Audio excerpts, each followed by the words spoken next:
تو یہ کیس کیا؟ اب یہ ذرا جو لیٹسٹ میرے پہ کیس ہوا، مجھے تو یہ پتہ ہی نہیں تھا، کیونکہ میرے پاس اتنے کیسز ہوئے ہیں، مجھے تو اندازہ ہی نہیں کہ کون سا کیس کون سا ہے۔ مجھے صرف اتنا پتا کہ بلوچستان میں کسی نے کیس کیا ہوا ہے، اور وہ ایسا فولش کیس ہے کہ اس کی کوئی حیثیت ہی نہیں ہے، اس کے اوپر میں نے کبھی توجہ ہی نہیں دی۔ وہ کیس کیا ہے؟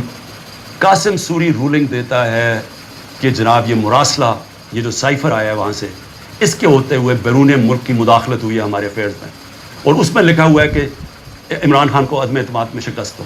یہ مراسلے میں لکھا ہوا ہے، جو کہ وہ ڈونلڈ لو اور ہمارے ایمبیسڈر کے بیچ میں بات چیت ہوئی، جو کنفرم کیا گیا پاکستان کی سیکیورٹی کاؤنسل نے۔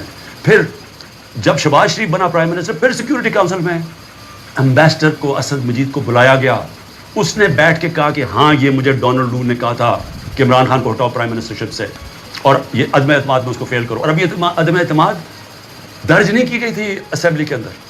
تو قاسم سوری نے اس کو سامنے رکھتے ہوئے کہا کہ اس کے مراسلے کے ہوتے ہوئے میں یہ نہیں اس وقت آگے اسمبلی کو پڑھنے دیتا۔ اس کے اوپر میں نے اسمبلی ڈیزالو کر دی اور میں نے الیکشنز کال کر دی۔ اب یہ آدمی کہہ رہا تھا کہ وہ جو الیکشنز میں نے کال کیے ہیں اس کے اوپر آرٹیکل 6 لگنا چاہیے، تو سپریم کورٹ نے تو پہلے ہی رولنگ دے دی تھی۔ انہوں نے تو اس کا صرف قاسم سوری کا جو رولنگ تھی اس کو انہوں نے ان لافل ڈکلیئر کر دیا، لیکن میں نے تو اس رولنگ کے اوپر فیصلہ کیا تھا کہ اسمبلی ڈیزالو ہونی چاہیے اور الیکشن اناؤنس کر دیتا ہوں، تو میرے اوپر تو کچھ تھا ہی نہیں، تو کیس میں تو کوئی حیثیت ہی نہیں تھی۔ اس آدمی کا وکیل کا قتل ہوتا ہے، فیملی ساری کہتی ہے کہ خاندانی دشمنی تھی، اس پہ قتل ہوا ہے، وہاں پہنچ جاتے ہیں، یعنی وہ پتہ چلتا ہے کوئی 9:30 بجے اس کا قتل ہوتا ہے، 4 گھنٹے کے اندر لا منسٹر پریس کانفرنس کر دیتا ہے کہ عمران خان اس میں ملوث تھا۔ 4 گھنٹے کبھی سوچے ہیں کہ کوئی قتل ہوا ہے، کوئی انویسٹیگیشن ہوتی ہے، کوئی پتہ چلتا ہے، وہ 4 گھنٹے میں کہتا ہے عمران خان اس کے اندر ملوث ہے۔ اور اس کے بعد کیا ہوتا ہے؟ اس کے بعد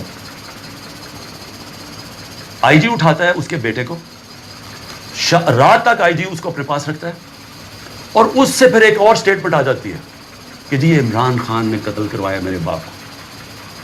اب پہلے میں یہ سمجھنا چاہتا ہوں کہ عمران خان نے کتنے اپنے زندگی میں قتل کروائے؟ 150 سے اوپر تو میرے اوپر کیسز ہیں، تو کیا میں ادھر بھی کسی کو قتل کروانے کے چکر میں ہوں؟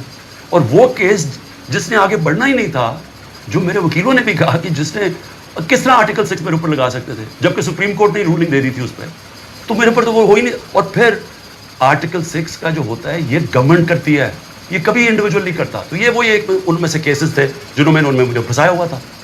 اب یہ سوچے کہ اس کے اوپر میرے اوپر انہوں نے 302 کا مقدمہ کر دیا اور میرے اوپر قتل کا کیس کر دیا۔ واضح ہے، مجھے نظر آ رہا ہے کہ کیا کرنا ہے۔